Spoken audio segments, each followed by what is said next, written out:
Excited to see two women that I admire greatly, Miss Esi Eggleston Bracey, COO of Unilever. Good morning, good morning. And Senator Holly Mitchell, good morning, welcome. Good morning. It is wonderful Good morning. Wonderful to see you ladies and all of your crown and glory on this wonderful National Crown Day. So good morning to you. How did the two of you connect? Let's start there. So first, I have to start with Happy Crown Day. I'm so excited to be here and to be here with Senator Holly Mitchell, that huge champion. And a year ago, I was reflecting on, I posted a picture this morning with us a year ago in your office, actually, after Governor Newsom signed the Crown Act. So such a proud moment. But to your question, Tai, how it all began. So it really started with Dove looking at the fact that our commitment was to beauty being universally experienced by all, each and every person, and seeing in the world where that's just not the case. And in this particular case, you can see what was happening in society, where young people are literally turned away from school because of their hair. I mean, can you imagine going to school all excited for the first day of school, like Faith, and having worn your hair in braids and they say you need to change it or you can't go to school? And that experience we just thought was beyond heartbreaking, but importantly, not okay. And then we thought, for Dove, we need to do something about this. How can we help not have people have this experience? And we've seen that for kids in school, but we've also seen it for adults in the workplace.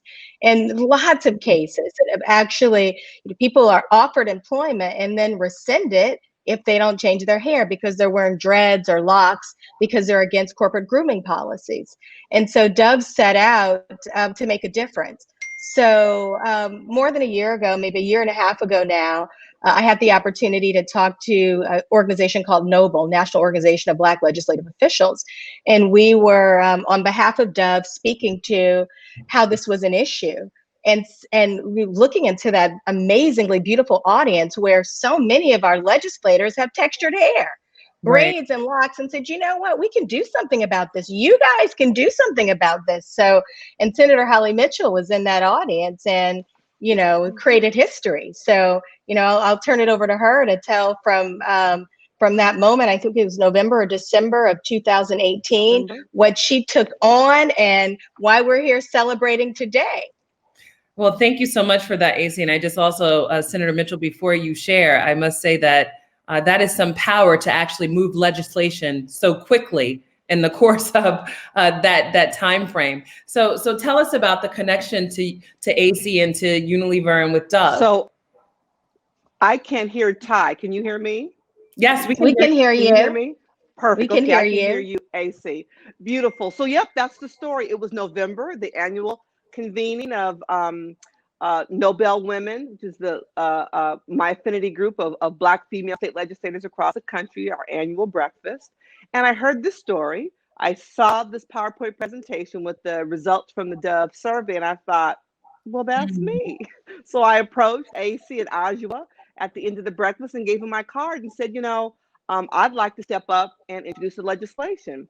I come back to Sacramento. December is the month we start getting our legislative package together for the year. I share it with my staff. They start doing their research and they're like, Senator, there's nothing like this across the country. We will have to craft it. That same month, we all see the young man, the wrestler in New Jersey, be viciously attacked on the mat. Because Andrew Johnson. Thank you.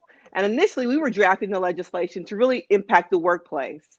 We stopped, expanded it to include the education code, because then I also remembered all of the studies I've read about the disproportionate number of Black girls that are suspended from school. They're being pushed out. A book written entitled Push Out, the movie, all kinds of stories.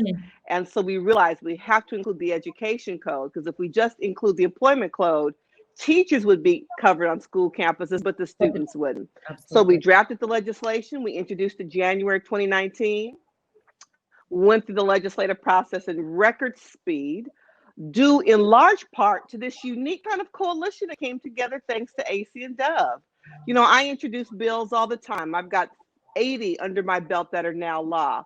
but rarely as a policymaker do I have the opportunity to have the support and partnership of a major force like Dove that created the Dove Coalition, that allowed us to hire Black women lobbyists who wore their hair natural in Sacramento to be able to lobby the bill. And all of those forces coming together really helped create the situation in which we could, 7 months later, have a bill to the governor's desk, to have one of the first bill signing ceremonies that he hosted, because that was his first year serving as governor of the great state of California. So it all came together beautifully. To think about how many levels of this was unprecedented, right? To have Black women in this coalition come together, to actually accelerate and get this bill passed legislation in that time, but Black women working on the front scenes as well as behind the scenes to pass the Crown Act is unheard of. So AC, I think I can hear you, but I can't hear Tai Right. at So all. I have to repeat Okay. her. Tai was Okay. basically saying how unprecedented it is that the Black female community came together to champion this effort. And it's when I look back, across. So Holly Mitchell, I always say, is so my inspiration because she got this done in breakneck speed. When we mapped out what it would take for the Crown Coalition together to impact legislation, we could not have imagined that we would be here today celebrating having 7 states and that Senator Mitchell would have gotten it done in less than 7 months. So unbelievable. So Tai was asking, how did that happen? As we looked at who's introduced the legislation, it's been primarily Black women who've introduced. So we have 7 states now. So maybe Holly, you want to comment on that, but 7 states, including New York, New Jersey, Virginia, Colorado, Maryland, Washington.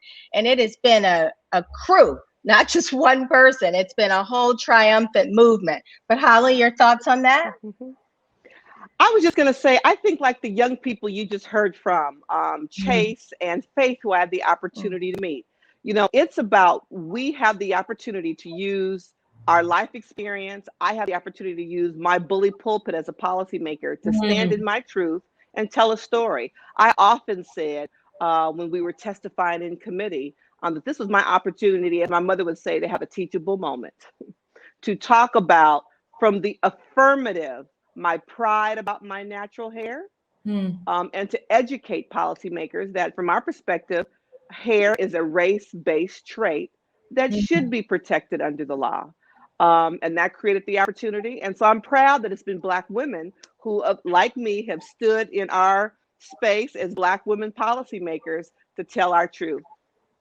So grateful for, hopefully you can read my lips, hopefully so grateful for all of the amazing work that you have done. How did we come up with the name Crown? I mean, obviously in the community, we call it our crown, but how did you come up with the name Crown? So Holly, she wants to know how you came up with the name Crown. And I always say, so we started this, but this is Senator Mitchell's team that created Crown, creating a respectful open world for natural hair. They started as workplace, as she mentioned, and we expanded to world. But please tell the story, because it's a great story. It is a fabulous story. I have an amazing team, Team Mitchell, of equally as committed staff. And everybody just got so jazzed about this concept. My ledge director, who was a white woman, hello, Bridget, to my scheduling secretary, Tracy, our office manager. And so we came up, even the bill number, SB 188. 8s are, have circles and curves like our hair. So we were conscious about the bill number that we used to introduce it. And Tracy, who's just very creative, came up with this concept, creating a respectful and open workplace world for natural hair. And so it was just amazing how it all came together, but it truly was a team effort. It was a team effort because everyone could relate, because this is about personal choice. We recognize that we're the only group of women who are restricted about how we can make such a personal decision about how we wear our hair at school or in the workplace. We're the only group of women. And so everyone who was conscious was equally as offended. So to have Urban League, Color of Change, Western Center on Law and Poverty, for the coalition to have now grown to the links and all these people. AC, I don't know if you know, but the American Bar Association this year in their national conference had a track on the Crown Act. And so while we're in 7 states, We're hoping Congress, the Senate and the House of Representatives have bills. We hope they act. But in the meantime, we are helping affect culture change by having HR professionals and attorneys who focus on employment law be trained and understand about this new trend and about the fact that the law is going to spread across the land. So I think it's amazing. I'm very proud to be a part of this historic movement. And I think, and what's so incredible, and I love having the chance to connect with Senator Mitchell, is that we're talking hair discrimination, but hair discrimination is race discrimination. And that's what has enabled the Crown Act to gain momentum. And legislatively, and we'll talk about that in some of the workshops later, it's now a protected trait as a part of race. And today, in the wake of hashtag Black Lives Matter and all the social injustice, it's even more important. So as we champion for hair, we are championing for equity and inclusion in total. Because it's not just, some might think, so why are you spending all this time on hair? Is that superficial? And when Governor Newsom signed the bill, he was brilliant and amazing. And I'm sure, Senator Mitchell's partnership also enabled that. This is not about hair, guys. This is about inclusion and impact and valuing and respect and, quite frankly, economic equity as well for people of color with textured hair, Black people, Black men, Black women. And why I say economic equity, if you can't get an education, you're sent home because you have braids. Or if you're denied employment, you don't have equal access to those opportunities. So, we stand proud. Today, National Crown Day is about celebrating our crown and our identity and standing proud and recognizing how far we have come and the more we have to do to make sure we have this and we are together on this inclusion journey, and our hair is just a wonderful celebration of that. I would only add to that, Esi, that it's also about power and control over my ability to determine what's in my best interest and how to wear my own hair. And you're right, Governor Newsom was eloquent that day.